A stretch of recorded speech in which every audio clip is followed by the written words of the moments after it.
havendo número legal,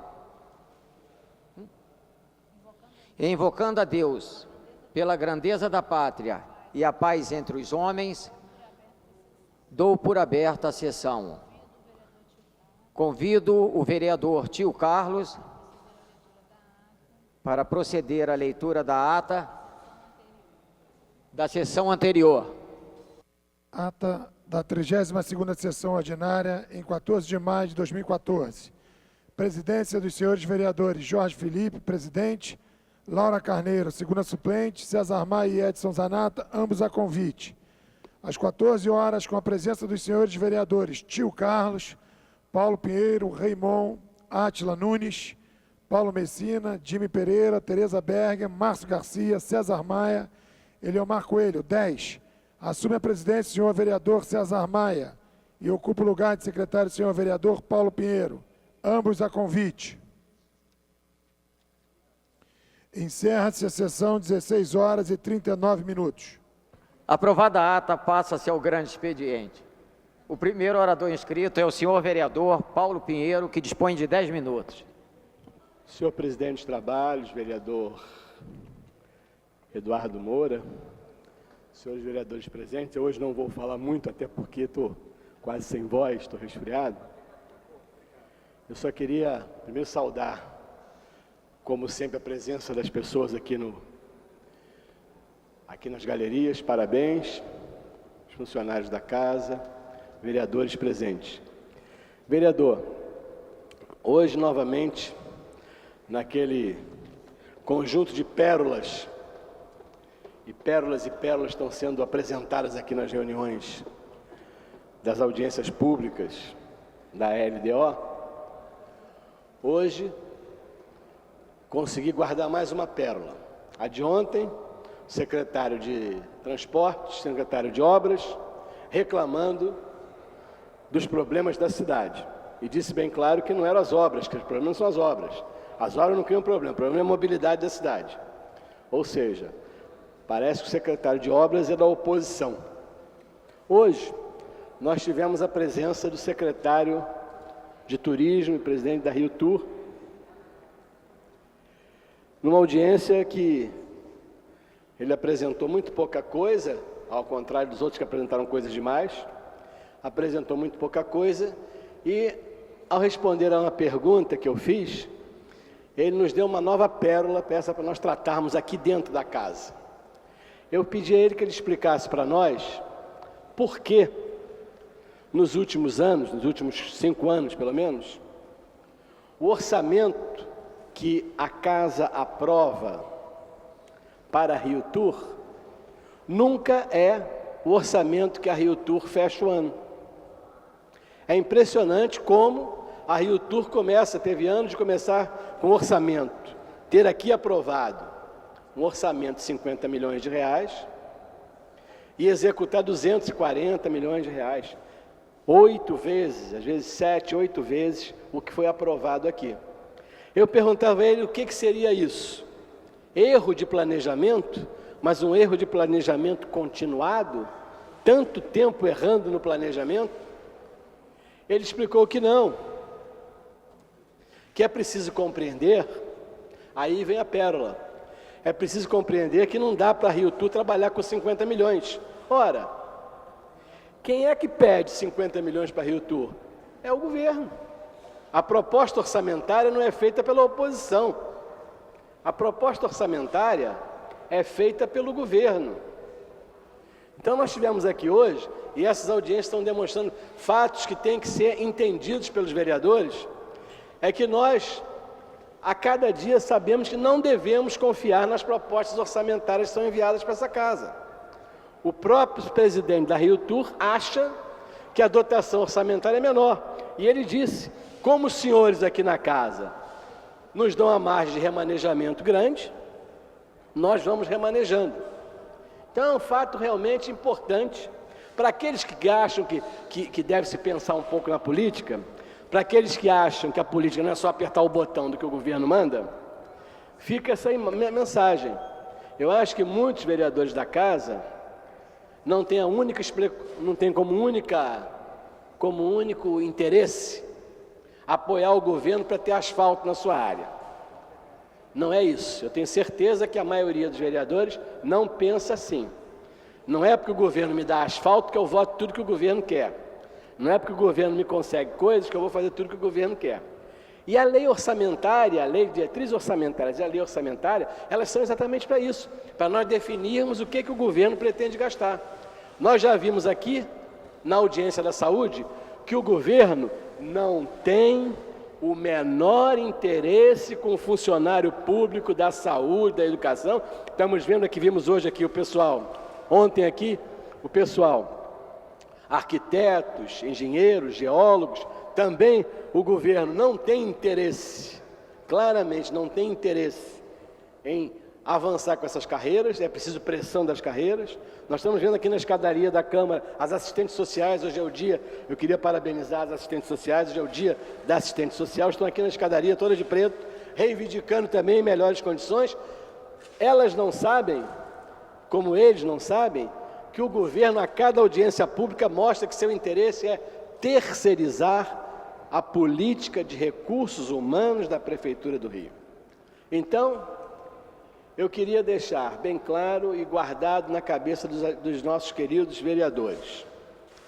A Rio Tour está tendo um orçamento que não é o que ela quer mais do que aquilo, mas pede menos, chega menos. A cidade tem uma imobilidade urbana que deixa o secretário de obras, que faz as obras, sem poder chegar nos locais, que ele foi preso pela sua própria armadilha. Nós temos a saúde mostrando que o caminho é terceirizar.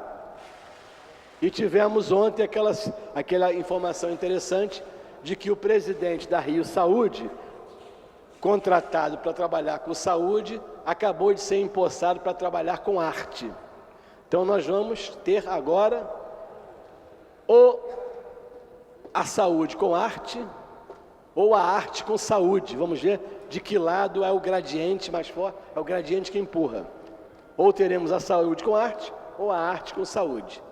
Espero que os vereadores possam dar uma demonstração diferente do que nós vimos ontem aqui. Ontem o vereador Jefferson Moura falava sobre o seu voto em separado da lei de diretrizes orçamentárias e ninguém, dois vereadores apenas ouviam o que ele falava. Tínhamos uns 35 vereadores, ninguém ouvia, e ao contrário, muita gente rindo, brincando, pulando, ninguém teve o menor interesse para saber por que o vereador Jefferson Moura apresentou um voto contrário à lei de diretrizes orçamentárias. Sinal de que todos que votaram a favor estão absolutamente convencidos de que o orçamento da cidade não precisa de modificações. É lamentável que esteja acontecendo. Muito obrigado, senhor presidente. O próximo orador inscrito é o senhor vereador Tio Carlos, que dispõe de 10 minutos. Boa tarde, senhor presidente, a todos os presentes. Queria começar para dar uma notícia boa, afinal de contas, estamos aqui há algum tempo brigando para que se melhore a segurança da região em que resido e atuo, claro, na cidade inteira, mas especialmente na Barra da Tijuca, no Recreio e nas Vargens. Ontem, no Conselho de Segurança, o secretário Beltrame anunciou, mais 130 policiais militares para o 31º Batalhão. Ainda é muito pouco para uma população de mais de 200 mil pessoas, mas tínhamos apenas 350 policiais militares para dar conta de toda essa região.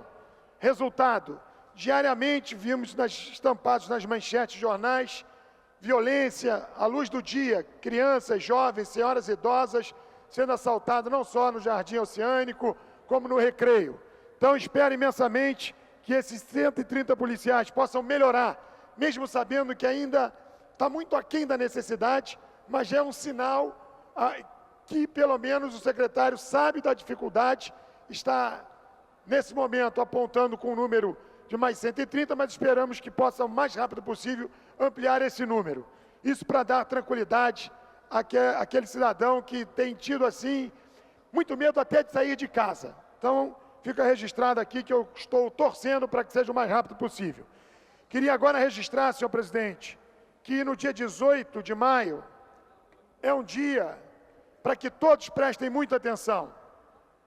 Em 1973, uma criança, e esse caso ficou conhecido nacionalmente, o caso Araceli, uma criança foi sequestrada, violentada e morta no Espírito Santo. E essa criança fez com que toda a população pudesse se revoltar, porque até, inclusive, esses monstros estão soltos, impunemente. Desde aquela ocasião, sequer foram punidos. Mas então criamos ali a oportunidade de levar e virar um projeto, oi Clarissa, um projeto de lei, sensibilizando a todos, para que participe na obrigação de todos nós, assim como está na Constituição, no ECA, é dever da sociedade, de todos nós, olharmos pelos direitos da criança e do adolescente. E a gente está falando sobre um crime bárbaro que, graças a Deus, em fevereiro o Senado apresentou um projeto de lei, foi apreciado, votado e aprovado, e ontem, no dia de ontem, apreciado na Câmara dos Deputados, e tornou o crime de exploração sexual infanto-juvenil em um crime hediondo. A data é muito propícia, porque no domingo, nós da Comissão do Direito da Criança e do Adolescente, vamos levar para nossa cidade esta mensagem, onde todos nós temos que participar. Esse é um crime hediondo que causa traumas para a vida inteira, mas muitas pessoas fecham os olhos. Inclusive, o governo federal está lançando uma campanha também, cujo o slogan é "Não desvie o seu olhar". Não desvie o seu olhar. E é por isso que a gente traz um cartaz que vai ser estampado também com outdoor, mostrando aqui, olha, a importância que todos possam participar. Não desvie o seu olhar. Fique atento e proteja as nossas crianças. Está se falando de um crime bárbaro que muitas vezes acontece dentro dos lares, dos nossos lares. Porque as pessoas tendem a se preocupar quando a violência acontece com o nosso vizinho, com o nosso parente. Mas todos nós temos que prestar atenção nisso. E a nossa ansiedade de dizer, por exemplo, que esse número não é pequeno. Deixa eu até pendurar aqui, só para dar um número, para mostrar a preocupação. O CONANDA mandou em 2013, e nós sabemos que esse número ainda ele é subestimado, até porque nem todas as pessoas denunciam essa violência. A Xuxa, o ano passado no Fantástico, teve a coragem de dizer e chamar a atenção para esse problema. Mas só no Brasil, 26.613 casos de abusos sexuais a crianças e adolescentes. Exploração sexual no Brasil, 7.217 casos. Só o nosso estado, nesse número, tem 2.700 casos. De exploração sexual, 715 casos. E nossa cidade contribui para esse número com os vergonhosos 234 casos. Então, nós precisamos fazer mais do que só lamentar. Quero aqui dizer que esta casa nos ajudou a confeccionar uma cartilha que mostra a violação dos direitos da criança e do adolescente. E nós estamos aqui, exatamente isso. No dia 18, vamos todos para a rua, para levar a toda a sociedade o chamamento para que eles possam se engajar nessa luta. Queria deixar registrado, senhor presidente, que a questão da Copa do Mundo está acendendo aí a luz amarela, porque se nós não fizermos, estarmos também, todos aqui estarmos atentos, teremos grande incidência de turistas e muitas vezes com a participação do próprio familiar. Em casos, em estados mais pobres do nosso país, quem bota a menina de 10 anos para se prostituir é a própria mãe. E nós temos estados, como no caso do Maranhão, como na Amazônia, que vai ser sede da Copa do Mundo, crianças de 10, 11, 12 anos sendo prostituídas, e até mesmo, eu quero dizer isso, que nós precisamos chamar a atenção. O senhor que está em casa, o senhor que está nos ouvindo, ou qualquer pessoa, o Disque 100, você pode fazer uma denúncia anônima, mas contribua para que a gente possa, vamos acabar com esse crime? Não, mas nós temos que lutar para diminuir e fazer com que todos possam ser responsabilizados nessa forma de atuação, de cobrar. Todos nós não podemos desviar o olhar, e essa é a nossa responsabilidade. Queria concluir, senhor presidente, pedindo uma atenção especial a nossa cidade. Nós temos, por exemplo, bares, pontos como no caso da Lapa, que nós estamos vendo ali a prostituição e nós não estamos fazendo nada. Então vamos cobrar as autoridades policiais, mas que todos possam participar. Concluo, senhor presidente, dizendo uma historinha, só para concluir, é uma historinha muito simples, que eu quero que os senhores reflitam. Eu já até, aliás, contei uma vez, no outro mandato, essa historinha, a historinha de um rato que se viu desesperado porque a dona da casa que ele morava comprou uma ratoeira. E o ratinho, percebendo que ia acabar com a vida dele, ele foi no quintal pedir ajuda aos amigos. Bateu logo no galinheiro e chamou a dona Galinha, me ajuda. A galinha disse o seguinte: ratoeira não é problema meu. Não corro risco de vida por uma ratoeira na cozinha, não vou lá na cozinha. Aí o ratinho pediu ajuda ao porco. O porco disse a mesma coisa: olha o meu tamanho, por acaso uma ratoeira vai acabar com a minha vida? O ratinho ainda tinha mais um amigo, foi lá e procurou a dona vaca. A dona vaca deu a mesma resposta: olha o meu tamanho, será que uma ratoeira vai acabar com a minha vida? Pois bem, na primeira noite a mulher botou a ratoeira lá na cozinha. Realmente o rato nem chegou perto, mas a ratoeira acabou pegando uma cobra. A mulher foi jogar a cobra fora, a cobra estava viva, picou a mulher, nobre presidente. E aí levaram ela para o hospital, chegando no hospital, aplicaram o soro, salvaram a vida dela, mas o médico falou assim, ó, vai para casa, descansa e faz uma dieta alimentar. Sabe qual é o primeiro item da dieta? Era uma canja.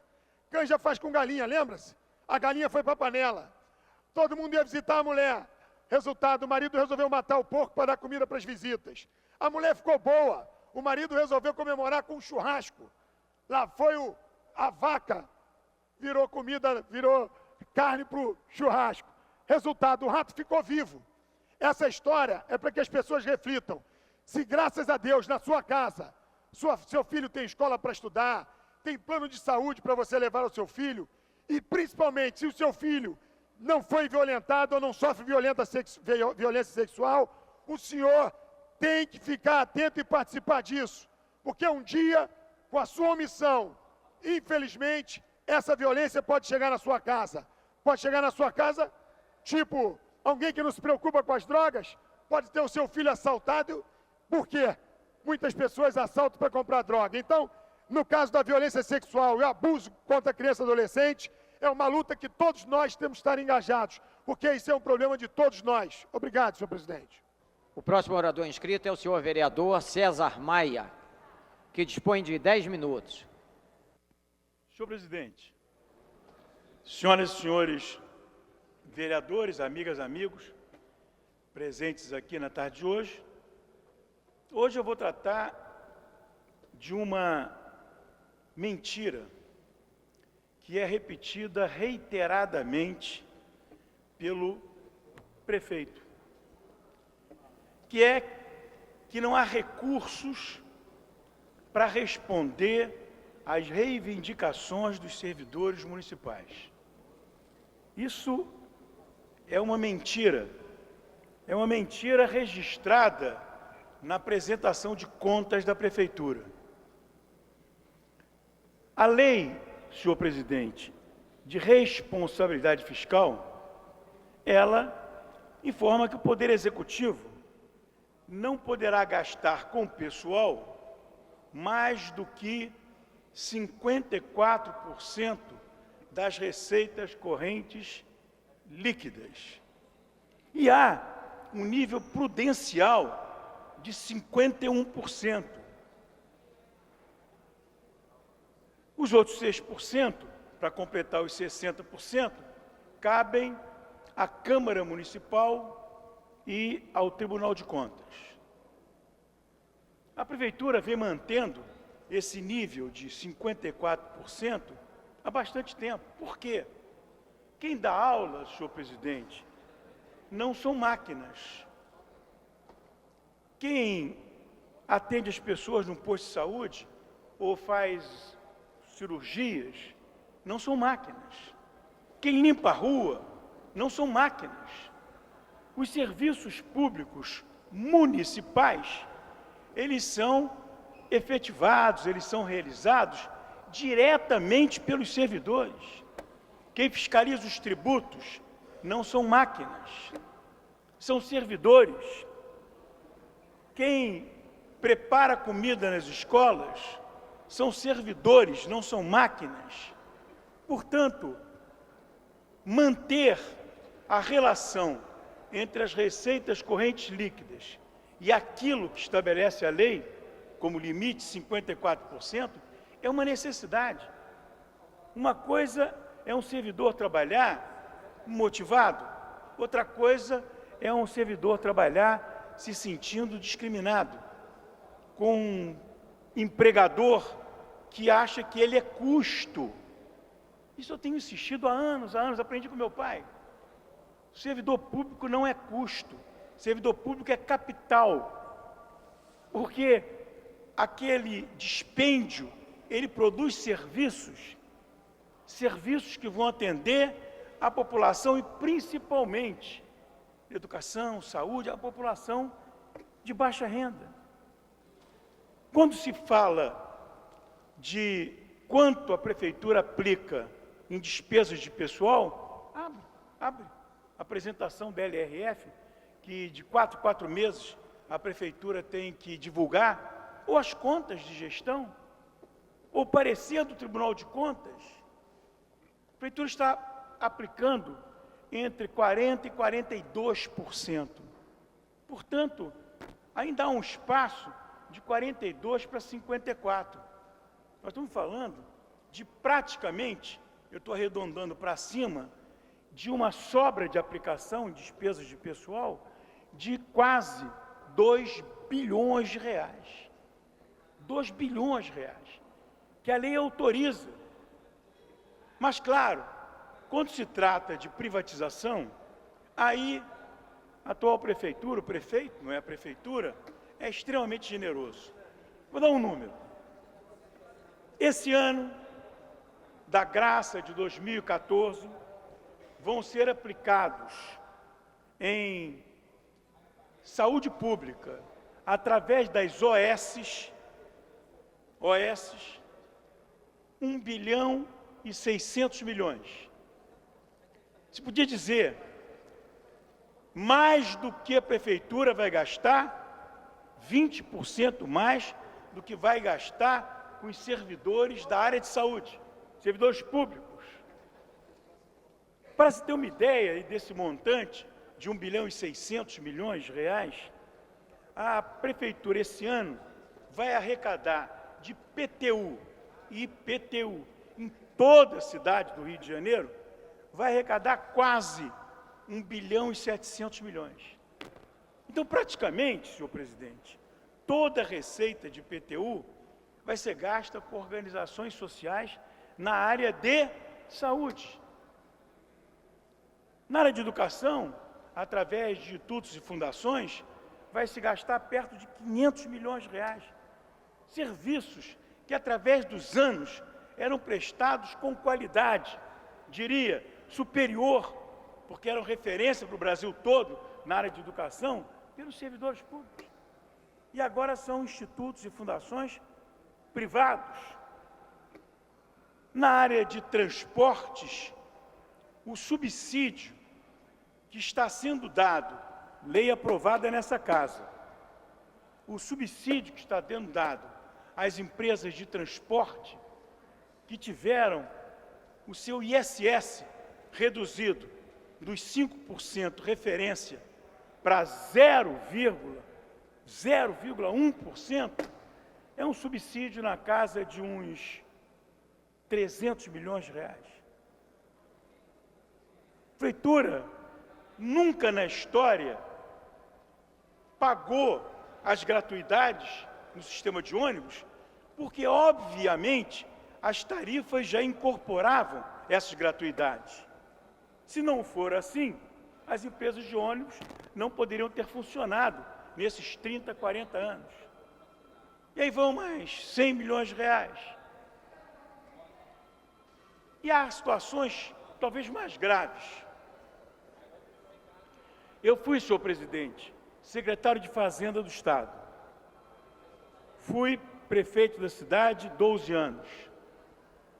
Tanto quando fui secretário de Fazenda, como quando fui prefeito, eu não apliquei aquilo que os empreiteiros reivindicam muito, demandam muito, que é o BDI. BDI é uma porcentagem além do custo da obra para cobrir, teoricamente, despesas fixas. Se aplicava, tanto no Estado quanto na Prefeitura, e estou falando de anos atrás. Eu fui secretário de Fazenda em 83, Vossa Excelência não era nascido ainda, e se aplicava, na época, 30% de BDI. Tudo bem, esse decreto meu extinguindo o BDI foi reativado pelo atual prefeito ainda no ano de 2009 para 2010. Está aplicando 16%.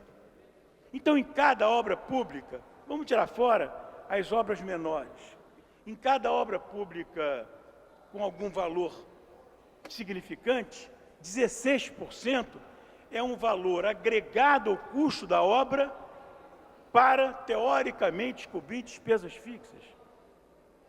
Me diga, nesses últimos 5 anos, quanto esses 16% representaram como doação aos empreiteiros? Doação aos empreiteiros. Bem, eu estimo que essa doação tenha chegado a 600 milhões de reais.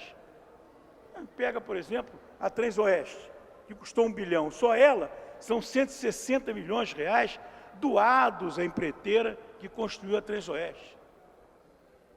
O Maracanã, na hora que a Prefeitura saiu na frente e reavivou o BDI, o governo do Estado, o seu Cabral, veio atrás e reavivou também. O Maracanã custou quanto? Bem, ainda vai custar mais, mas até por aqui custou 1 bilhão e 600. Aplica aí 16% em cima e vai se ver em quanto vai chegar, 200 milhões de reais. Falam tanto do custo da Cidade da Música, eu acho que só esses 2 BDIs já cobririam os tais custos da Cidade da Música. Mas tem mais, senhor presidente, tem mais. Como a inflação caiu, e caiu drasticamente no Brasil, a partir do Plano Real, o que eu fiz como prefeito?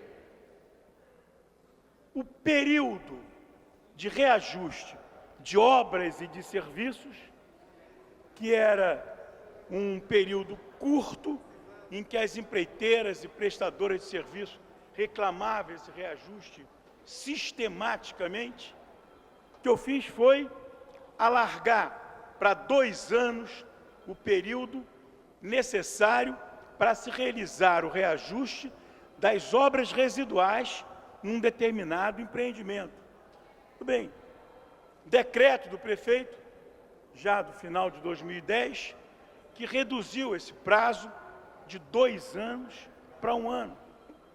Se coloque aí, numa obra de um período longo, se coloque aí uma inflação de 5%, 6%, e vai se ver o quanto que está se doando aos empreiteiros nessa prefeitura. Dinheiro tem.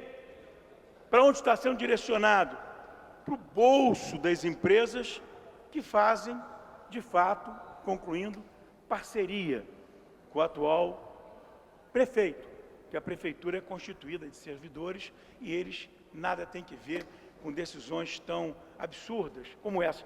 Há dinheiro para o reajuste de todas as categorias e não precisa chegar em 54%, não. Se sair desses 42% e se chegar a 48%, já paga todas elas. Não há nenhum tipo de dificuldade. É uma questão de vontade política. Obrigado, presidente.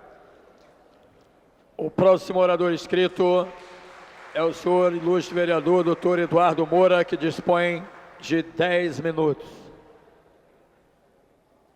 Senhor presidente, vereador Edson Zanata, senhores vereadores, vereadoras, funcionários, assessores, imprensa, os técnicos, companheiros e companheiras que ocupam as galerias, telespectadores da TV Câmara, cumprimento a todos e usarei esse tempo para falar de algo que vem preocupando principalmente a população de São Paulo, especialmente da Grande São Paulo, com a nova queda do nível do sistema Cantareira, que chega a 8,4%.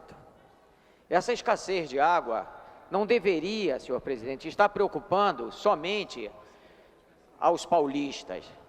Eu acho que essa é uma preocupação de todos os estados,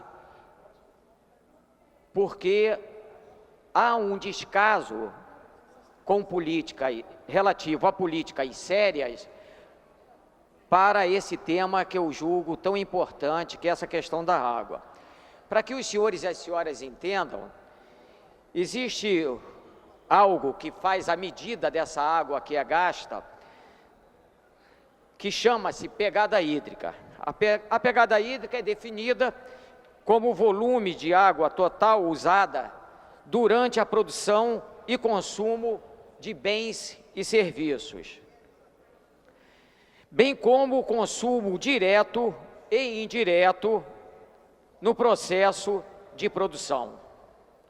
O uso da água ocorre, em sua maioria, na produção agrícola, destacando também um número significativo de volume de água consumida e poluída, derivada dos setores industriais e domésticos.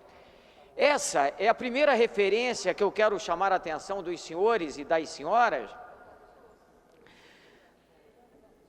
porque muito se fala de cada cidadão economizar água. Não, tem que economizar água quando toma banho, tem que economizar água quando escova os dentes, tem que economizar água quando está lavando o carro, o que eu acho que deve ser feito. Mas as pessoas desconhecem que o uso da água é indireto na produção desses bens e na feitura desses serviços, há um gasto muito maior e que não é divulgado, e eu estranho por que não é tão divulgado, considerando que nós que temos uma exportação de bens e serviços, que não é medido isso, nem é incorporado, nem tem como sendo o valor agregado desses bens que nós mandamos para outros países. E isso tem um gasto de água enorme, como nós veremos adiante. Portanto, determinar a pegada hídrica é tornar possível a quantificação do consumo de água total ao longo de toda a cadeia produtiva. Existe um outro conceito que eu gostaria também de passar para os senhores, que é a água virtual.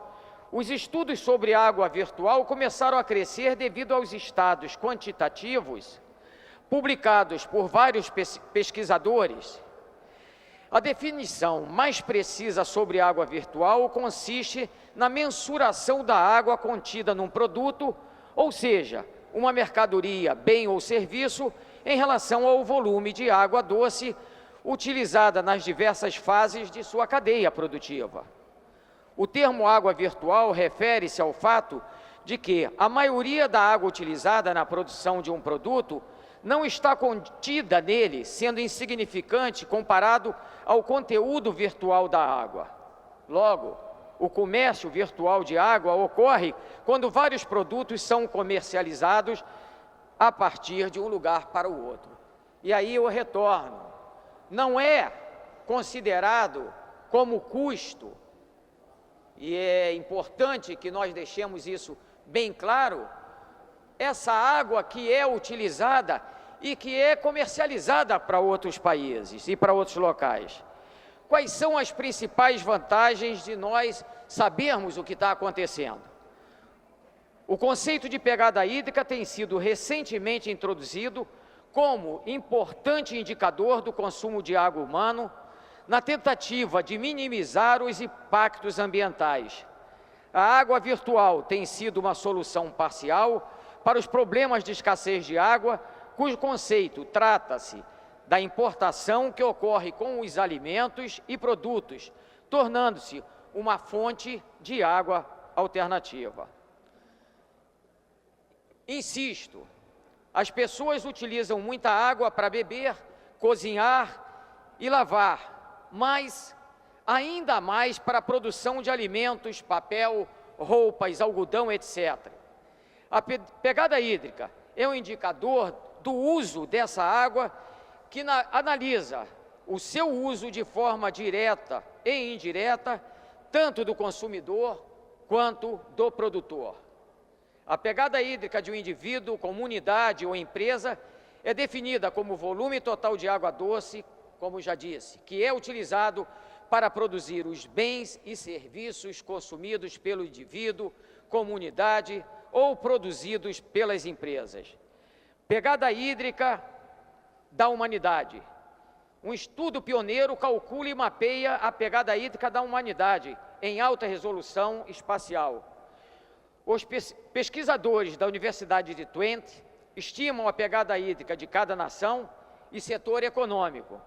O estudo revela como os diferentes produtos e nações contribuem para o consumo e a poluição de água doce em todo o mundo. As descobertas podem ajudar os governos a estabelecer políticas para a produção e consumo de commodities destinadas a gerir as fontes de água doce do planeta finitas de forma mais eficaz.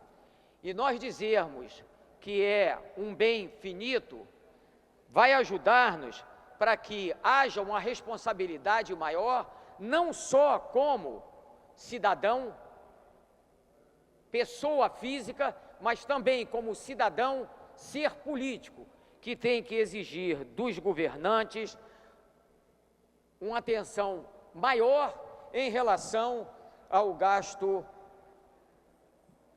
que é feito por cada ser humano que está tendo um gasto muito grande. Em relação a esse gasto individual, eu gostaria de dizer que temos situações absurdas que nós vemos ainda. Nós utilizamos água para a privada, onde os dejetos são dispensados, e essa água é uma água clorada e fluoretada. Muitas vezes 25 litros de água é gasto em cada vez que é utilizado essa descarga.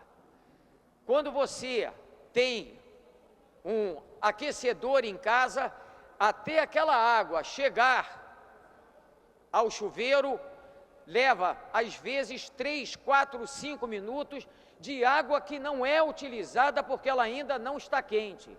E isso é algo também que faz com que nós repensemos essa política relativa à água. Enfim, eu gostaria que houvesse uma atenção maior das pessoas em relação a isso, porque o desespero que os paulistas estão passando, eles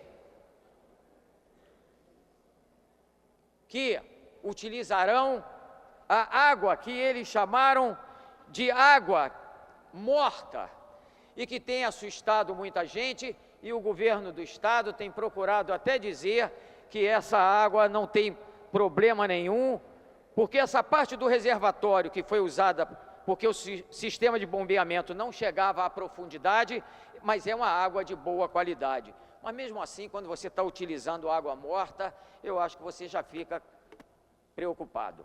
Para encerrar, senhor presidente, eu sei que terminou meu tempo, eu gostaria de parabenizar a todos os assistentes sociais. Hoje,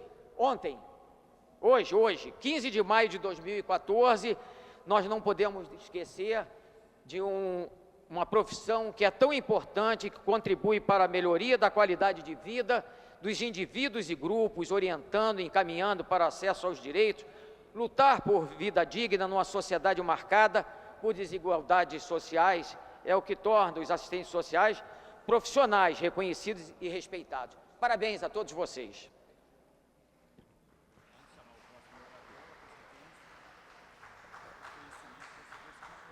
Antes de chamar o próximo orador, a presidência dá noção dos seguintes requerimentos. Requerimento do vereador Leonel Brizola Neto. Requer a mesa diretora, na forma regimental, a inclusão na pauta da ordem do dia da sessão ordinária de hoje, em regime de urgência, do projeto de decreto legislativo número 314 de 2012, que concede o título de cidadão honorário do município do Rio de Janeiro a Jaime Gama. Requerimento da vereadora Tânia Bastos. Requeiro a mesa diretora, na forma regimental, a inclusão na pauta da ordem do dia semanal, em regime de urgência, do projeto de decreto legislativo número 59/2014, que concede o título de cidadão honorário a Eduardo Benedito Gomes. Requerimento da mesa diretora. Requeiro a mesa diretora, na forma regimental, a inclusão na pauta da ordem do dia de hoje do projeto de lei 734 de 2014, que inclui o parágrafo único no artigo 3º da Lei 5.131, de 17 de dezembro de 2009. Requerimento do vereador Jorge Felipe. Requeiro a mesa diretora, na forma regimental, a inclusão na pauta da ordem do dia de hoje do projeto de decreto legislativo número 71 de 2014. Requerimento da vereadora Tereza Berger. Requeiro a mesa diretora, na forma regimental, a inclusão na ordem do dia semanal, em regime de urgência, do projeto de decreto legislativo número 65 de 2014, de minha autoria, que concede o título de cidadão honorário do município do Rio de Janeiro ao professor José Ernesto Pereira da Silva. E requeiro a mesa diretora, na forma regimental, que seja incluída na pauta da ordem do dia da sessão ordinária de hoje, em regime de urgência, do projeto de lei número 612 de 2013, que inclui na lei 5.242 de 2011 o programa Crescer e Viver, como de utilidade pública, de autoria do vereador Paulo Messina. As matérias serão submetidas ao plenário pelo prolongamento do expediente. Aprovada a ata, passe... O próximo vereador inscrito, o senhor vereador Edson Zanata. Dispõe 10 minutos. Senhor vereador Marcelo Queiroz, que ora preside essa sessão, senhores vereadores, senhoras e senhores. O nosso nobre vereador, doutor Eduardo Moura, acabava de explanar a circunstância da água, que não só nesse momento de estiagem afeta a região sudeste, o nordeste, o Brasil de um modo geral. Há muitos e muitos anos não há uma preocupação séria do poder estatal com a questão da captação de água no nosso estado. 60% da água que entra no Rio Guandu, ela é oriunda do Paraíba do Sul. O rio que nasce em São Paulo, que vem trafegando por todo o Vale do Paraíba, e que há uma preocupação do governo de São Paulo em captar essa água, uma captação forçada para encher o sistema Cantareira, que ontem Jaguari, como uma emergência, iniciou a produção de água para consumo, e há um temor quanto à qualidade e por aí em diante. Mas, senhor presidente, a minha preocupação na fala de hoje é a questão da mobilidade que afeta a zona oeste do Rio de Janeiro. Nós temos uma rodovia federal que ela inicia ou termina em Campo Grande, na Estrada da Caroba, e vai até a Presidente Dutra, no município de Seropédica. Acesso viário para diversos municípios e também acesso para outros estados.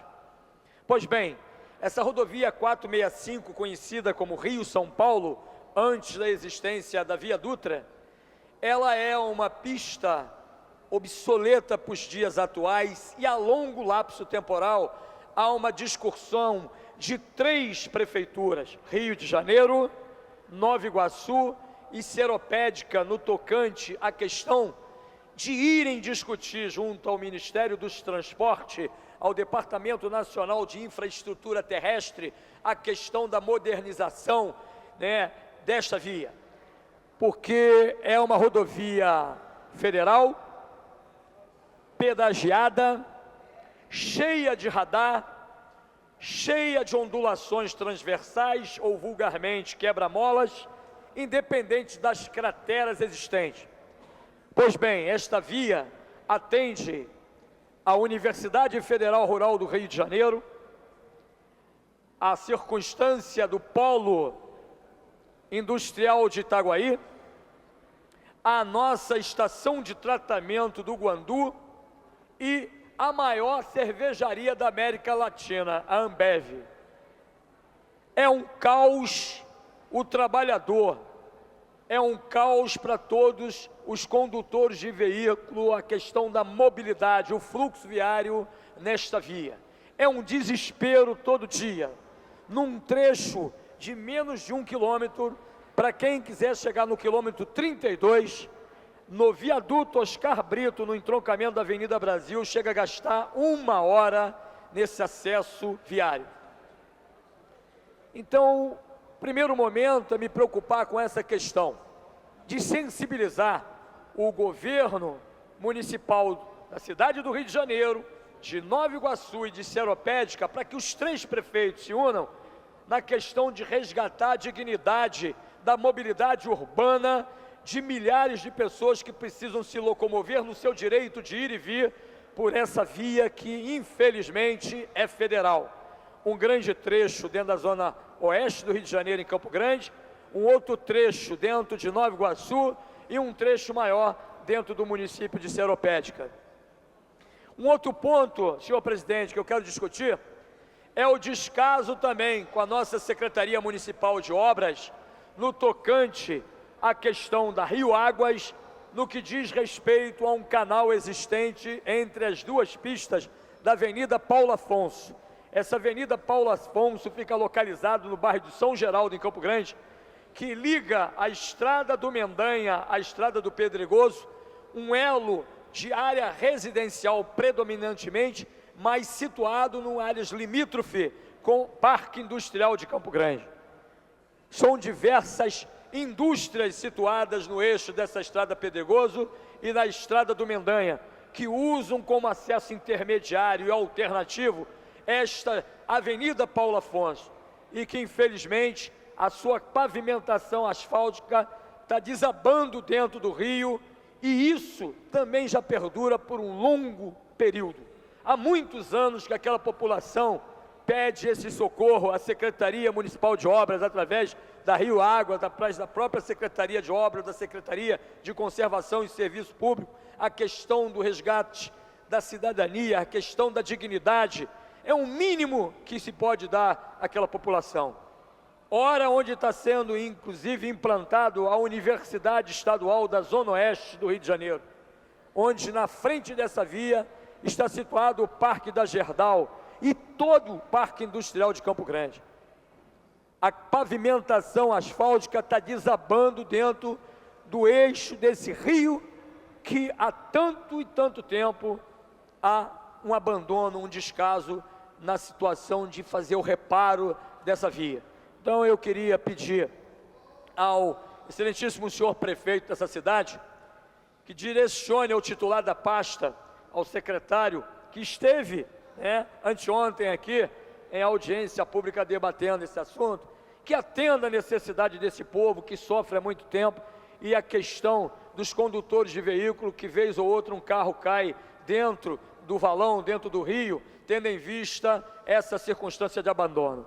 E, finalizando, reiterando, uma questão de desespero das pessoas que precisam se locomover pela rodovia 465, a Rio-São Paulo, que está ligada a 3 municípios, Rio de Janeiro, Nova Iguaçu e Seropédica, atendendo a uma demanda de um fluxo veículo imenso, uma área de escoamento de produção da maior cervejaria da América Latina, e, no entanto, ela tem que ser duplicada, modernizada.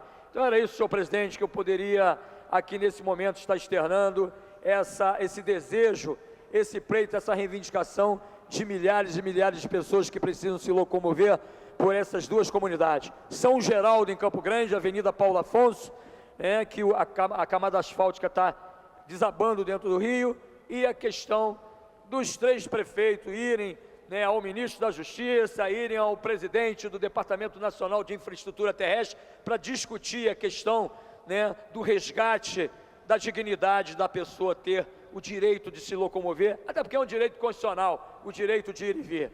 Muito obrigado, senhor presidente. Próximo orador inscrito, nobre vereador Renato Cinco.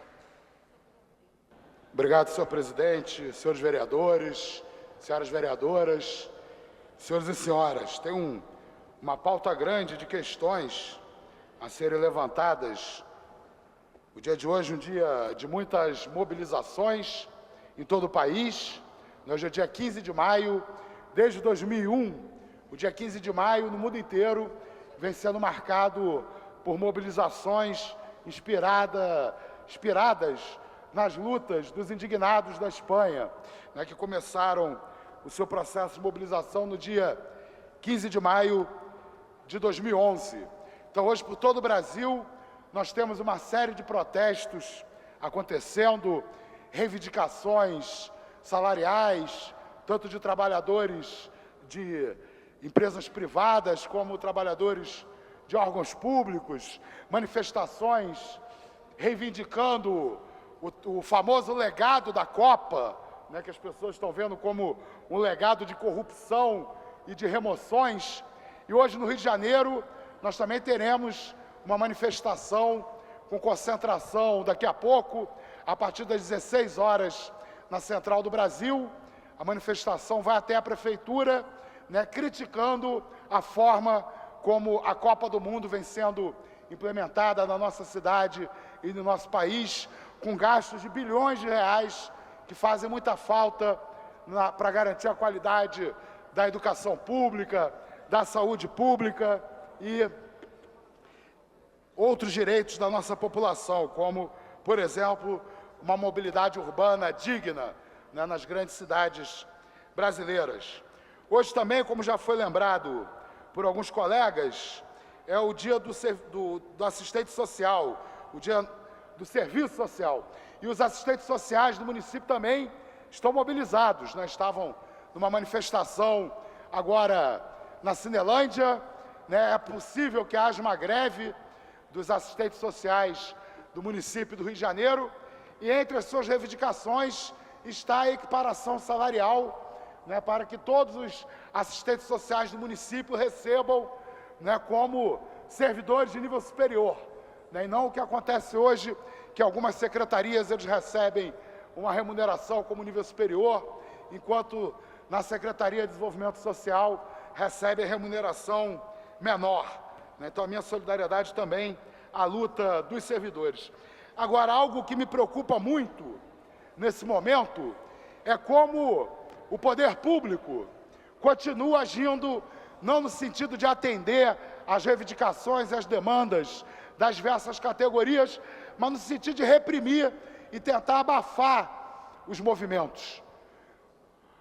Por exemplo, no caso da greve dos rodoviários do Rio de Janeiro, em que a Justiça proíbe lideranças dos rodoviários de participarem de assembleias, de comparecer às garagens, de mobilizarem a sua categoria, e reivindicando o estatuto que precisa ser superado. A nossa Constituição garante a liberdade de associação, só que a nossa legislação sindical ainda impede a liberdade de associação. Nós temos uma legislação sindical no Brasil que vem servindo, na verdade, de instrumento para que centenas de sindicatos se apropriem do dinheiro dos trabalhadores através do imposto sindical, usem esse dinheiro para garantir a boa vida para burocratas de sindicatos e para garantir a sua reprodução na direção do sindicato. É isso que acontece com o Sindicato dos Rodoviários do Rio de Janeiro. A Justiça devia estar mais preocupada em garantir a liberdade de associação e colocar por terra, de uma vez por toda, essa legislação sindical que violenta o direito à liberdade de associação. Os rodoviários do Rio de Janeiro deveriam ter todo o direito, de acordo com a nossa Constituição, de fundar um outro sindicato, de virar as costas para esse sindicato burocratizado e pelego e criar um sindicato que represente verdadeiramente os trabalhadores. Por isso a Justiça tem que enterrar não o direito de greve e de associação, como se faz com medidas como essa de proibir a participação de dirigentes dos rodoviários no movimento. A Justiça tinha que garantir a liberdade de associação, enterrando de vez a obrigatoriedade do imposto sindical, enterrando de vez a obrigatoriedade da unicidade sindical, que tanto prejuízo causa aos trabalhadores. Pelo menos 2/3 dos sindicatos brasileiros não existem na prática, são apenas um cartório que se apropria do dinheiro do imposto sindical dos trabalhadores e das trabalhadoras. E me preocupou muito também a medida do ministro do Supremo Tribunal Federal, Luiz Fux, ao considerar que os profissionais da educação do Rio de Janeiro romperam um acordo feito com a Prefeitura e com o Governo do Estado no ano passado, né, autorizando aos governo do Estado e do município a reprimir a greve dos profissionais da educação através do corte de ponto, através do desconto dos dias parados. Eu lamento muito que o ministro Luiz Fux desça do papel de magistrado que deveria analisar as coisas com imparcialidade e aceite o papel de leão de chácara do governo do Estado e do prefeito. Por que o ministro Luiz Fux não denunciou a Prefeitura do Rio de Janeiro quando ela deixou de cumprir o acordo feito com o Sindicato Estadual dos Profissionais da Educação? O ministro Luiz Fux está agindo não como um magistrado, mas como alguém absolutamente comprometido com a repressão de uma categoria que tem que ser valorizada. Valorizada. Os itens do acordo que foram assinados entre o STF, o sindicato e os governos do município e do Estado do Rio de Janeiro não foram cumpridos pela Prefeitura do Rio de Janeiro e o ministro Luiz Fux fecha os olhos para isso. A parte dos profissionais da educação foi cumprida, como, por exemplo, a reposição integral dos dias paralisados na greve do ano passado. Eu faço um apelo aos profissionais da educação que não se deixem intimidar. Não se deixe intimidar pelo juiz de primeira instância, mas que também não se deixe intimidar por um juiz do Supremo Tribunal Federal, quando ele deixa de se comportar como juiz e se comporta como leão de chácara. Eu quero aqui ler a carta do sindicato em resposta à atitude absolutamente arbitrária e autoritária do ministro Luiz Fux. Nota do Sindicato Estadual dos Profissionais de Educação sobre a decisão do ministro Fux do STF sobre a campanha salarial de 2014 da educação.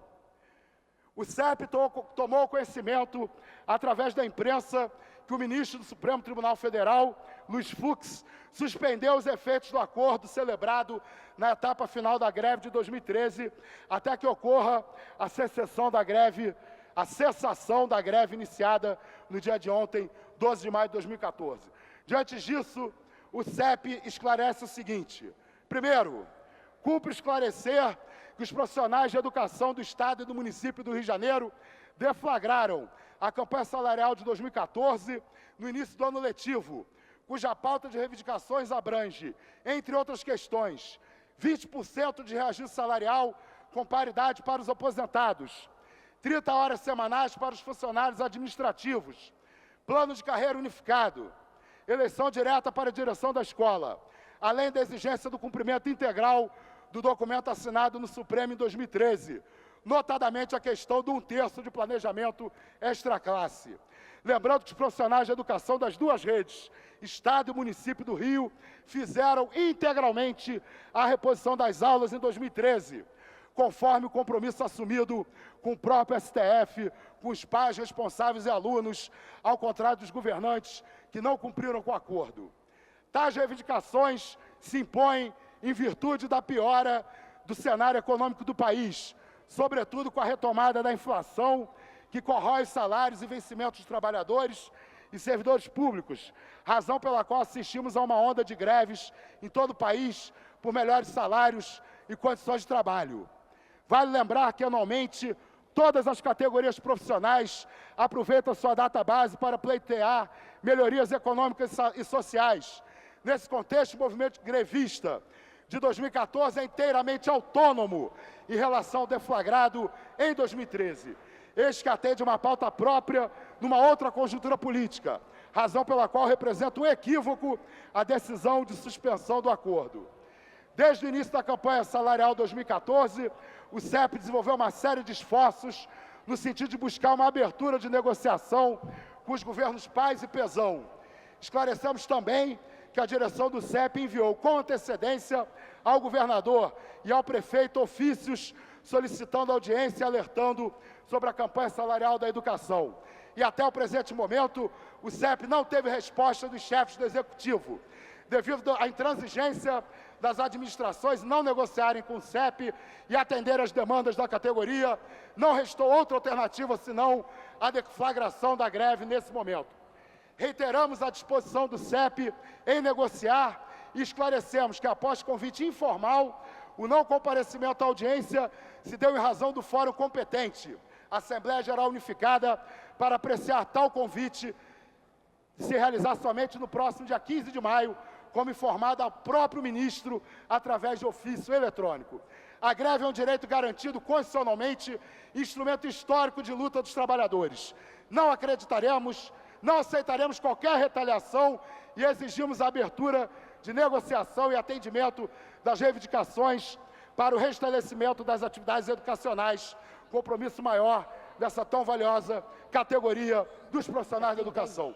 Então, eu, por favor, peço ao Supremo Tribunal Federal que respeite os profissionais da educação e que não se rebaixe ao papel de mero leão de chácara do governo estadual e do governo municipal.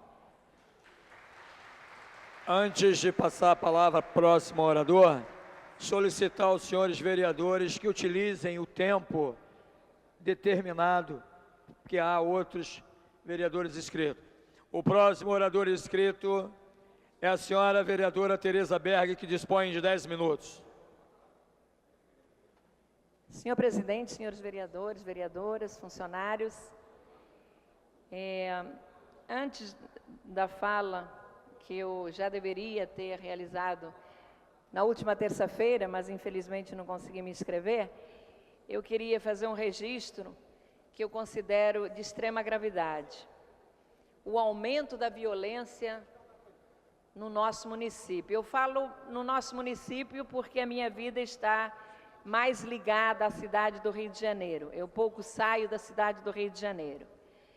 Mas ontem à noite, por exemplo, uma senhora idosa foi derrubada, foi assaltada, derrubada na rua onde eu moro, no Flamengo, e teve, enfim, todos os pertences dela levados e ainda se machucou.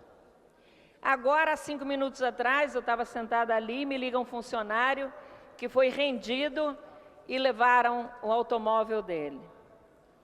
Uma amiga minha, na sexta-feira em Copacabana, foi assaltada, arrancaram o colar que ela usava e também ficou arranhada, enfim, acabou se machucando.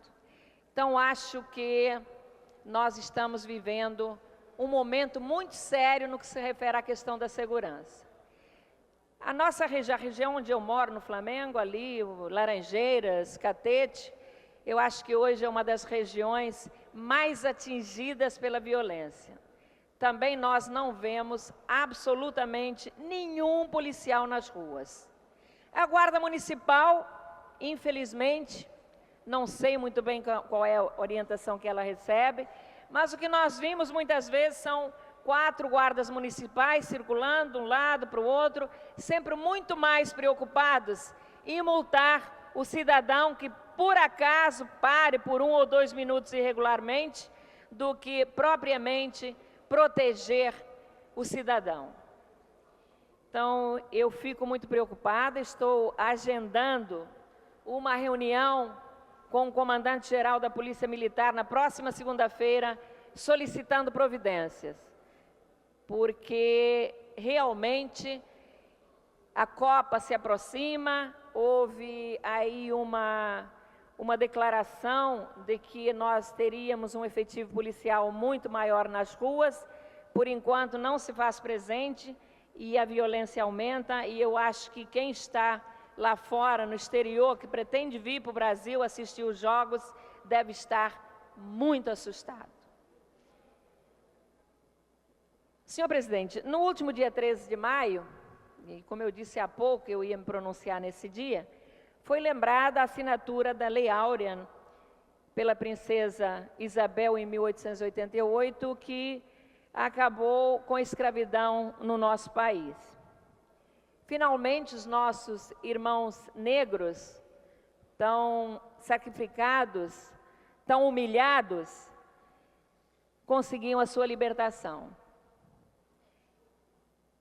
Antes disso, como acontece até hoje, algumas leis de incentivo à libertação dos escravos, quando eu ligo leis até hoje, é porque a todo momento se criam inúmeras leis, mas leis que absolutamente não levam a nada, são um faz de conta. E naquele momento também aconteceu exatamente a mesma coisa.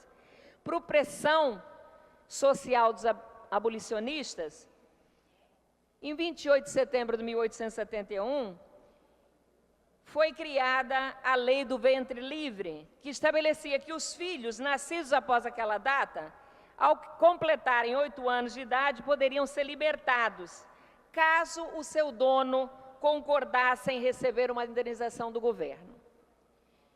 Pergunto, como poderia uma criança ser livre se seus pais continuavam na senzala e a criança continuava tutelada até os 21 anos de idade? Logo, continuaria tendo uma vida de escravo. Depois, em 1885, foi aprovada a lei dos sexagenários, que previa que os escravos, ao completarem 60 anos, seriam libertados. O problema é que a média de vida, naquela época, para os escravos, ia de 32 a 40 anos. Então, a lei simplesmente não valia nada, porque eram raríssimos os escravos que completavam 60 anos. E a lei acabou virando uma lei cruel, porque os escravos não tinham nenhum documento de registro de nascimento que identificasse a data de seu nascimento, e assim, quando ficavam doentes, debilitados, acabavam sendo colocados no olho da rua, sem absolutamente nenhuma oportunidade social e sequer tendo onde morar. Finalmente, então, em 1888, conseguiram a sua alforria e a sua libertação. Mas lá se vão 126 anos, mas para a vergonha da humanidade, o racismo e a discriminação ainda é uma realidade no nosso país e no mundo. E podemos citar como exemplos recentes as partidas de futebol, principalmente na Europa, quando são jogadas bananas contra jogadores negros, numa alusiva e preconceituosa identificação com macacos. O combate e repúdio a este ou qualquer movimento preconceituoso tem que ser permanente para que tenhamos de verdade uma sociedade livre. A dívida com os nossos irmãos negros é imensa. Procurando compensá-los, agora criaram-se cotas, inclusive nas nossas universidades. Eu sou favorável a essas cotas, mas a curto e longo prazo, por entender que estas iniciativas absolutamente não resolverão os seus problemas. O que eles realmente precisam é de saneamento básico, moradia digna, acesso à saúde de qualidade, creches para seus filhos, para que as mães possam trabalhar com tranquilidade, ensino fundamental médio e cursos técnicos de qualidade. Com isto, eles não necessitarão de cotas em universidades, pois sua capacidade intelectual é igualzinha à capacidade dos brancos ou de qualquer outra raça. O que falta, sim, são condições de oportunidades para que esta capacidade possa ser desenvolvida. Que nós, legisladores, e os nossos governantes possamos pensar nisso, com responsabilidade, criando programas que realmente possam contribuir com o seu crescimento. Não poderia deixar de fazer referência ao fim da abolição da escravatura no Brasil. Infelizmente, a escravidão ainda é uma triste realidade em todas as partes do mundo, especialmente no Oriente Médio, na África e na Ásia, onde as maiores vítimas são sempre as mulheres, onde o machismo impera, mulheres são educadas e tratadas como objetos do homem e a violência a que são submetidas todos os dias é revoltante. Vejam o que aconteceu agora na Nigéria, e eu não poderia deixar de citar isto. Quase 300 meninas são sequestradas pelo grupo extremista Boko Haram. O mundo inteiro indignado, aflito, assista ao sofrimento das suas famílias, de seus pais. Mas decisões enérgicas estão demorando por demais a ser tomadas pelos governantes do mundo em que nós vivemos, porque apenas de discursos a humanidade está cheia, mas ações efetivas, objetivas, que possam levar a situações concretas estão faltando. Muito obrigada, senhor presidente. O próximo orador inscrito é o senhor vereador Leonel Brizola Neto, que dispõe de 7 minutos. Obrigado, senhor presidente. Obrigado pelo tempo determinado. Fantástico.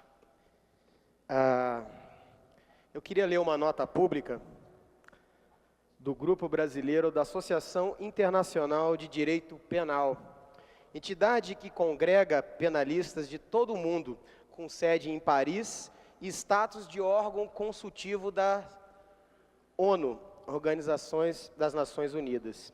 Pois, fim, em determinada reunião, deliberou em reunião do seu conselho diretor, realizada em São Paulo, manifestar-se publicamente sobre as operações policiais que estão sendo realizadas por contingentes das Forças Armadas em favelas do Rio de Janeiro.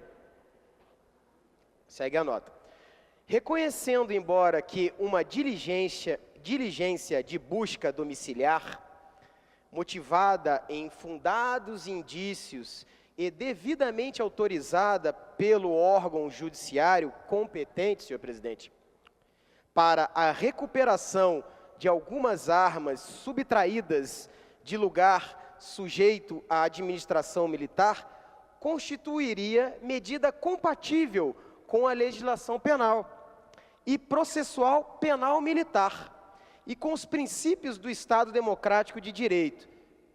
Ressalta-se que as operações concretamente realizadas revelam-se abusivas e convertem aquela situação lícita inicial num mero pretexto para uma atuação opressiva sobre a população civil pobre, que não se coaduna com as gloriosas tradições do Exército Brasileiro.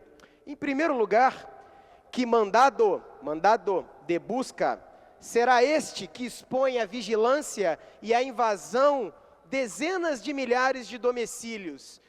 Famílias inteiras, senhor presidente, estão sendo acordadas por cachorros que vêm farejar seus corpos e adentram as suas casas sem autorização alguma pelo Exército Brasileiro. Se por acaso tratar-se de um daqueles mandados genéricos, que como temos vistos por aí, abrangentes de rua ou mesmo de bairros, o juiz auditor que o expediu transbordou do Código de Processo Penal Militar. E no âmbito da justiça, ordens ilegais não devem ser cumpridas. Seria requisito do mandado expedido pelo juiz auditor indicar o mais precisamente possível a casa em que será realizada a diligência e o nome de seu morador ou proprietário, artigo 178 do CPPM. A ordem de violação do domicílio não pode ser expedida contra todos os moradores de uma área. Era a mesma coisa aqui quando a polícia veio prender o Girão, acusado de milícia, que está preso, entrasse aqui em todos os gabinetes e levasse todo mundo para a delegacia. É parecido, mas não é, aqui é diferente, né? Em segundo lugar, a busca domiciliar deverá ser executada durante o dia. Artigo 175. E de modo que não moleste os moradores mais do que o indispensável ao bom êxito da diligência. Artigo 178, parágrafo 3º do CPPM. A lei está sendo escandalosamente desrespeitada e constitui uma contradição moral tentar impor a lei através das infrações à própria lei. Vimos aqui um discurso agora de uma vereadora sobre a abolição da escravatura, porém, a UPP ela vai na contramão da abolição, pelo contrário, né? É o chicote do capitão do mato. Ressalvada as boas intenções, as aparatosas operações que estão levando constrangimento e terror às comunidades faveladas, dentro da pior tradição policial da história do Rio de Janeiro, terminam por sinalizar algo preocupante, que as Forças Armadas brasileiras, essenciais para a defesa da nação, nossa soberania, e para a proteção do patrimônio nacional, estariam dispostas a se transformar em milícias envolvidas no modesto horizonte dos distúrbios urbanos e dos conflitos sociais criminalizados. O aplauso fácil que provém de certos órgãos da mídia e dos eleitores, por eles formados, estará, porventura, não acabou o tempo ainda, senhor presidente, eu tenho mais 2 minutos, tá? Porventura, encobrindo a silenciosa satisfação dos interesses antinacionais com a metamorfose da grande instituição destinada à defesa da pátria, numa espécie de capitão do mato dos quilombos do neoliberalismo. Vou concluir agora. Em 1887, Marechal Deodoro, então presidente do clube militar, dirigiu-se à regente pleiteando que o exército, vejam só, em 1887, seus vereadores, Deodoro pleiteando que o exército não fosse empregado naquilo que ele chamou de papel menos decoroso e menos digno. No caso, ele estava referindo-se à recaptura de escravos. Pois bem, senhor presidente, então, nesse sentido, eu vou concluir. Lamentável a presidente Dilma colocar o exército como caçador de pivete para prover a eleição do PMDB no estado do Rio de Janeiro. É lamentável que o PT coloque o exército brasileiro para caçar pivete dentro de uma favela e para um processo eleitoral, uma campanha para favorecer eleitoralmente o candidato do seu Sérgio Cabral, que é o Pezão. Muito obrigado, eram essas minhas considerações, presidente. Terminada a primeira parte do grande expediente, passa-se a segunda parte. O orador inscrito é o senhor vereador Jefferson Moura, que dispõe de 20 minutos. Boa tarde, senhor presidente, vereador Robson Zanata, que brilhantemente preside mais essa sessão legislativa. Boa tarde a todos e todas. Olha, os servidores da Fazenda são incansáveis, hein? Eu já disse aqui e repito, vocês têm mais presença aqui do que muitos colegas meus. Vocês têm acompanhado isso, né? É triste dizer, mas tenho que reconhecer. Estão de parabéns. Vou propor que possam receber os vencimentos aqui dos vereadores, já que estão tendo mais presença do que muitos, né?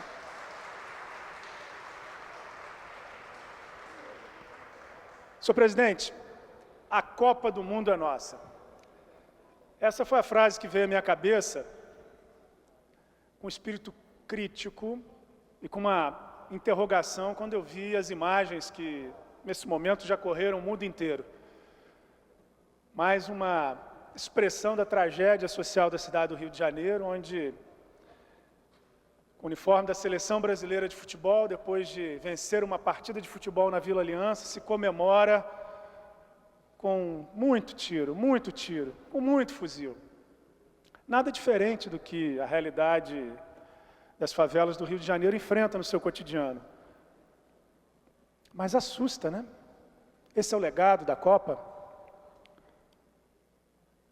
Vem à minha cabeça no dia de hoje, se a Copa do Mundo é nossa, a situação dos servidores públicos municipais. No final do ano passado, essa casa viveu isso intensamente, se acusaram os professores, milhares deles, de serem manipulados, de serem utilizados, de estarem servindo para interesses outros que não da educação. Se encerrou a greve, força policial, absurdos, como a ocupação desse plenário pela Polícia Militar sem autorização judicial, a mando do governador Sérgio Cabral. Abre o ano, carnaval, os garis paralisam suas atividades. Os garis não têm respeito, não estão cuidando da cidade, são irresponsáveis. Essa era a fala do prefeito. Teve que dar o aumento. 2 meses depois, menos que isso, os servidores da Fazenda saem, intensificam sua mobilização, exigindo que é um direito, fortalecimento da carreira. Hoje, dia dos assistentes sociais, os assistentes sociais estão paralisando suas atividades no município do Rio de Janeiro, exigindo equiparação. Não estão querendo muito, não. Estão querendo receber o que um profissional de nível superior recebe na Prefeitura Municipal do Rio de Janeiro. Desde a semana passada, engenheiros, arquitetos, geógrafos, geólogos do município do Rio de Janeiro, servidores públicos, como eu, como o senhor que preside essa sessão, estão com suas atividades paralisadas. Ontem ocuparam o plenário da Câmara Municipal, reivindicando fortalecimento da carreira. Os educadores, nesse momento, caminham do Clube Municipal para a Central do Brasil. A greve continua, foi a decisão da Assembleia de hoje, e saem em passeata, irão até a porta da Prefeitura. Senhor presidente, não é possível que os professores e funcionários da educação, que os assistentes sociais, que os servidores da Fazenda, que os servidores, engenheiros, arquitetos, geógrafos, geólogos, todos eles estejam sendo manipulados por forças ocultas que atuam contra o prefeito Eduardo Paes. Alguma coisa está errada. Não posso, senhor presidente, deixar de me perguntar se a Copa do Mundo é nossa, um pouco mais de sensibilidade. A cesta básica aumenta cotidianamente, as tarifas públicas aumentam cotidianamente, o transporte, essa vergonha na cidade do Rio de Janeiro, aumenta cotidianamente, só não aumenta o salário do servidor público. As pessoas vivem do seu salário e apostaram a sua vida no concurso público, numa carreira, trazem a memória do serviço público, trazem no exercício da sua atividade a formação, o investimento do Estado, do município, trazem na sua formação e no exercício da sua atividade o cuidado com a população da cidade do Rio de Janeiro. Esse deveria ser um dos principais legados a serem tratados e cuidados para quem sediará as Olimpíadas. Senhor presidente, a situação que nós vivenciamos nesse momento na cidade do Rio de Janeiro é temerária.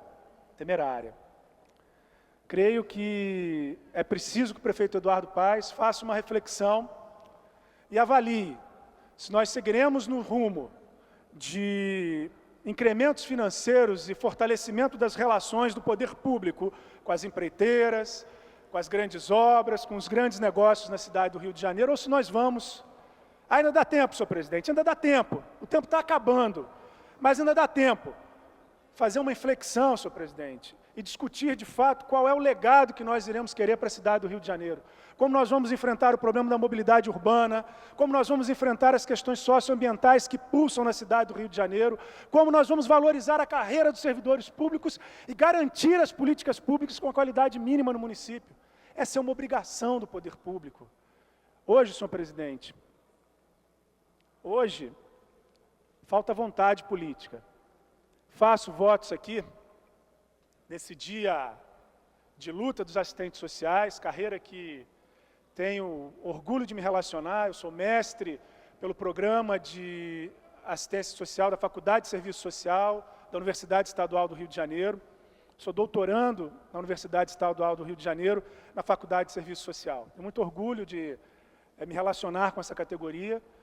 Nesse dia de luta, nesse dia do assistente social, nesse dia de mobilização na cidade do Rio de Janeiro, faço votos que o prefeito Eduardo Paes reflita, pense de fato qual é o legado que ele irá optar por deixar na sua carreira política, que ele irá optar por deixar para a nossa querida cidade do Rio de Janeiro.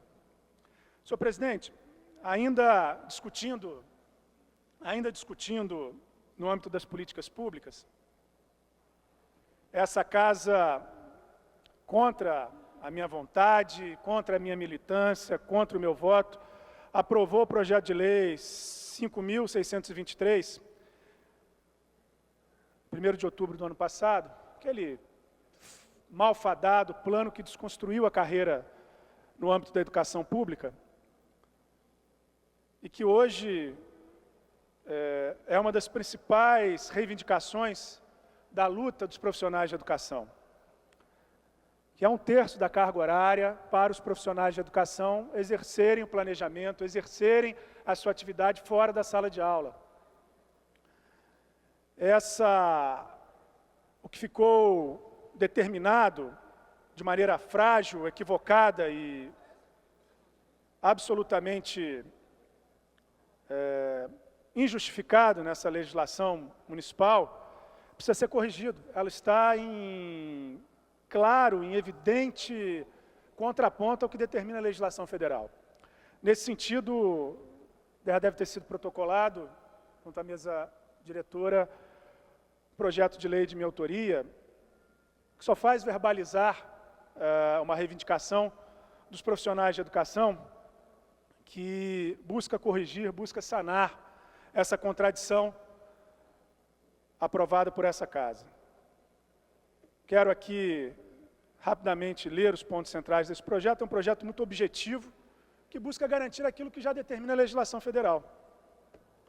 Fica alterado o artigo 49 da Lei 5.623, de 1º de outubro de 2013, na forma que se segue. Artigo 49. Aos professores da rede pública municipal de ensino do Rio de Janeiro será assegurada a implantação da composição da jornada de trabalho prevista na Lei Federal número 11.738, de 16 de julho de 2008. Essa lei entra em vigor na data de sua publicação. A justificativa, senhor presidente, se faz porque esse projeto de lei tem por objetivo corrigir a Lei Municipal 5.623, de 1º de outubro de 2013, adequando-a com a Lei Federal número 11.738, 16 de julho de 2008.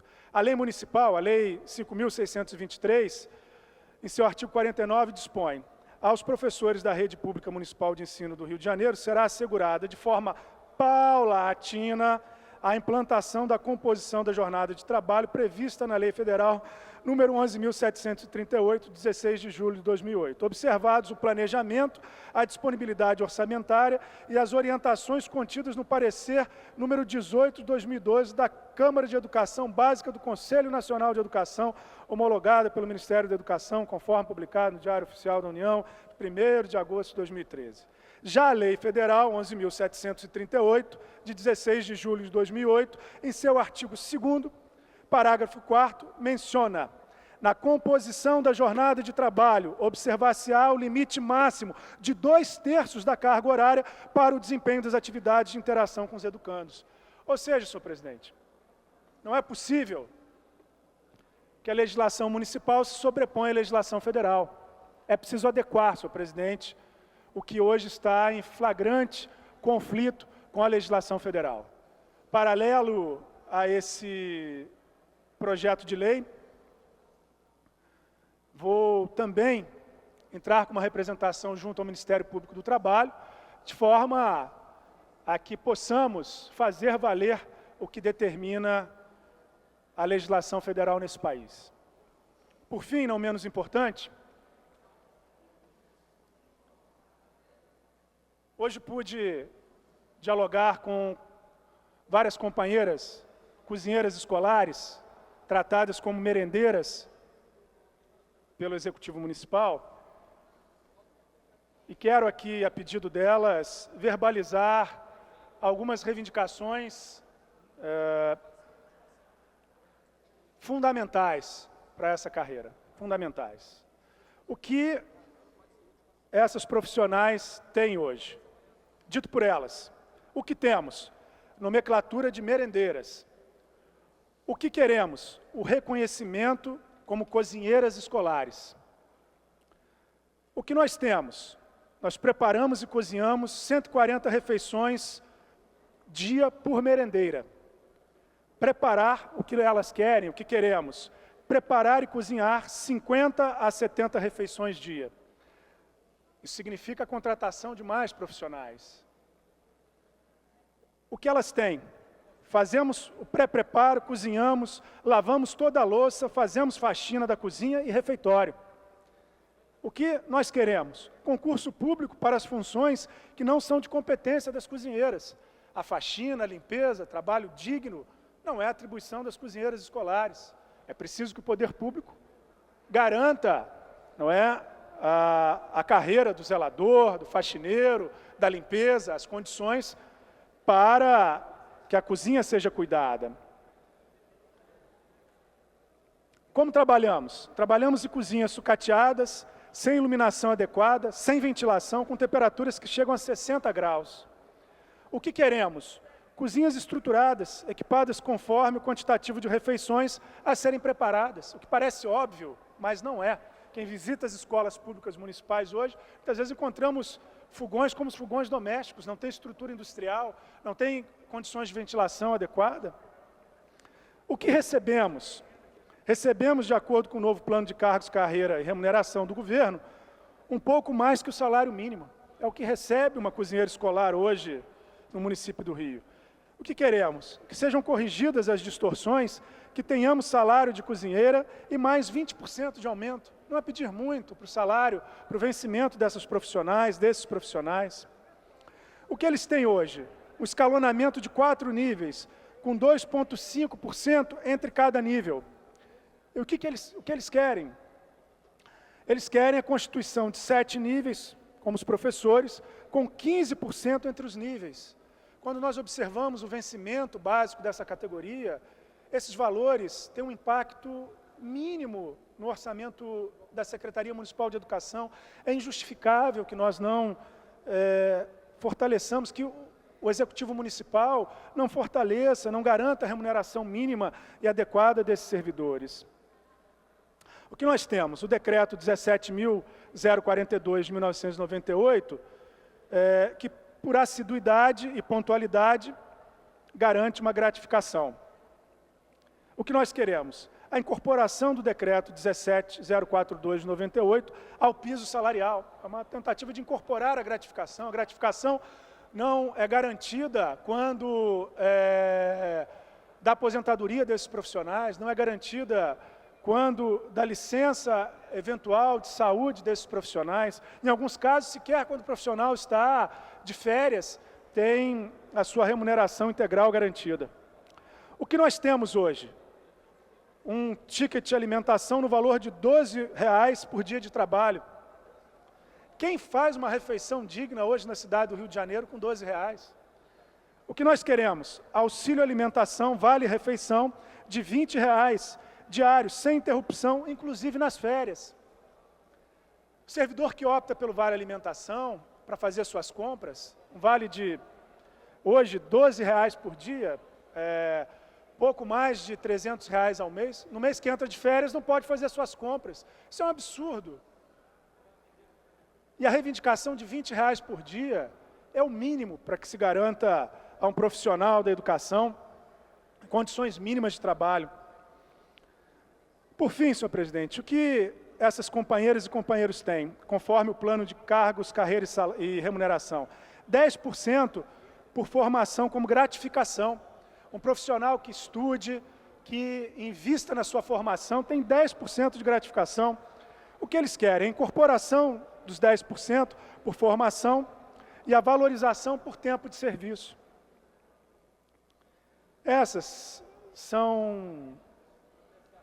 Esse é um retrato da realidade das cozinheiras escolares, dos que trabalham nas cozinhas das escolas municipais da cidade do Rio de Janeiro.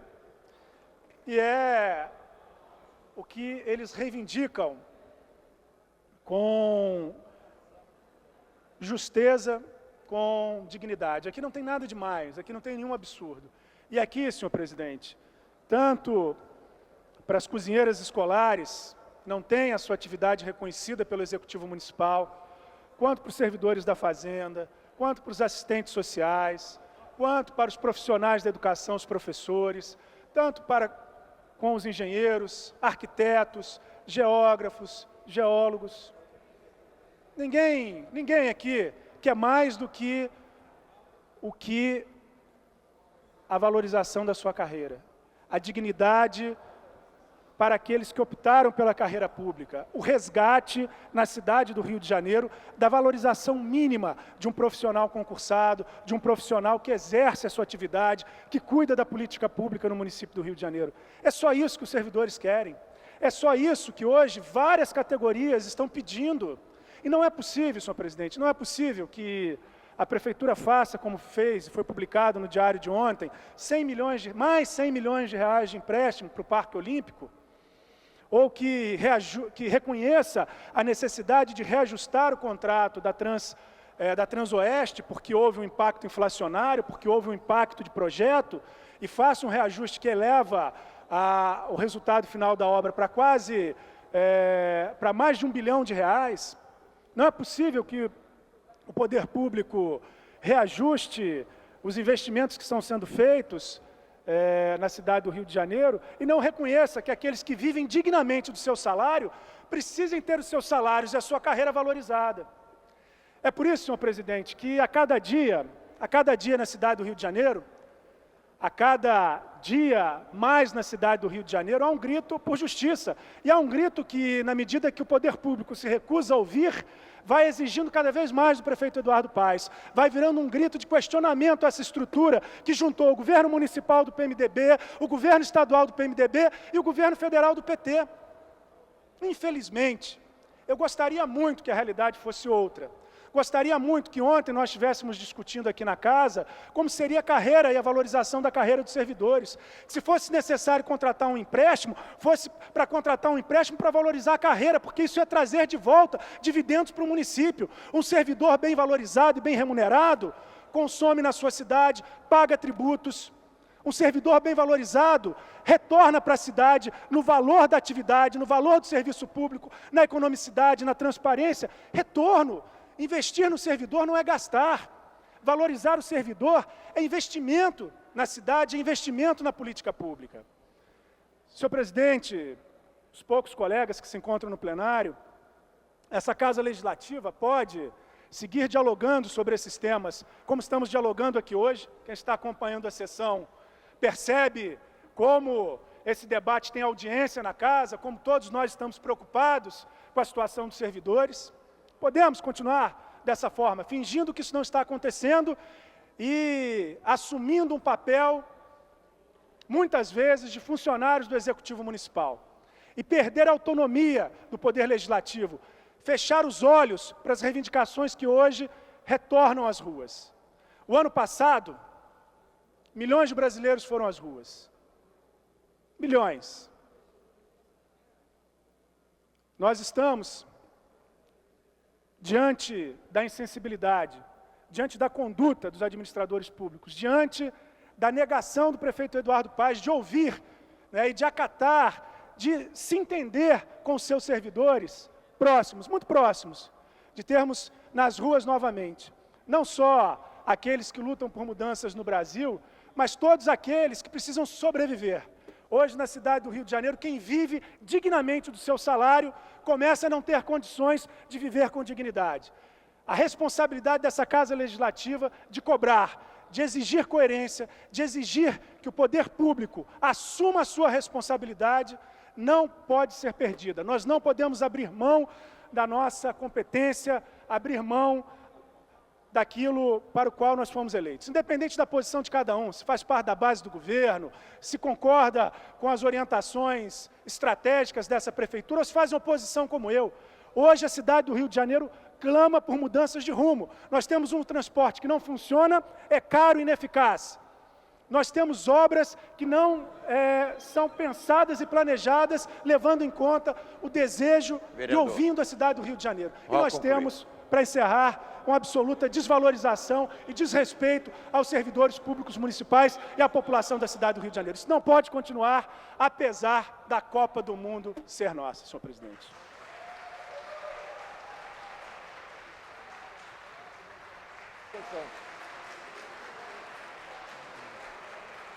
Esgotado o tempo destinado ao grande expediente, passa-se ao prolongamento. A mesa dará ciência das proposições recebidas. Tem que chamar alguém para ler o requerimento aqui. Requerimento do nobre vereador Leonel Brizola Neto, que requer à mesa diretora da forma regimental a inclusão na pauta da ordem do dia da sessão ordinária de hoje, em regime de urgência, do projeto de decreto legislativo 314/2012, que concede o título de cidadão honorário do município do Rio de Janeiro a Jaime Gama. Senhores vereadores, que aprovam, permaneçam como estão. Aprovado. Requerimento da nobre vereadora Tânia Bastos, que requer à mesa diretora na forma regimental a inclusão na pauta da ordem do dia semanal em regime de urgência do projeto de decreto legislativo 59/2014, que concede o título de cidadão honorário a Eduardo Benedito Lopes. Senhores vereadores, que aprovam, permaneçam como estão. Aprovado.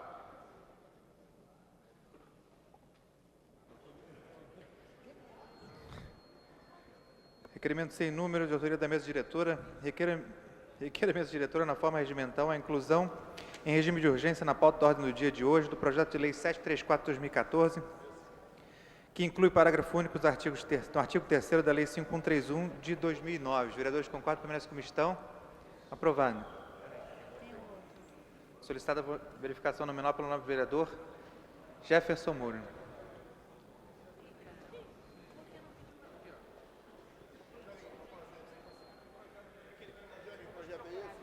Eu pedi pela ordem, senhor presidente. Não tem ordem do dia ainda, vereador. Não tem.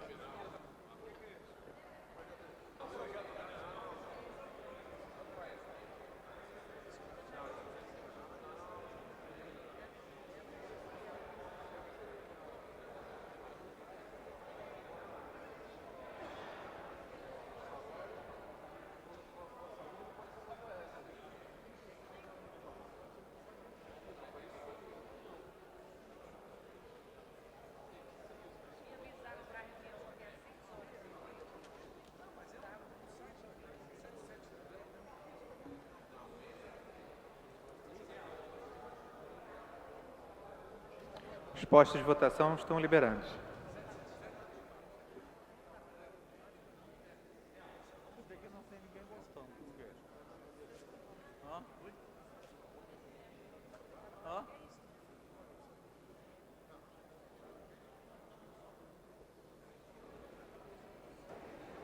Como votam os senhores vereadores?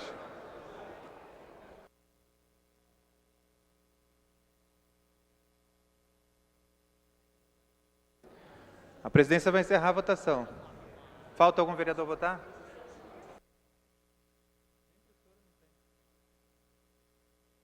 A presidência vai encerrar a votação.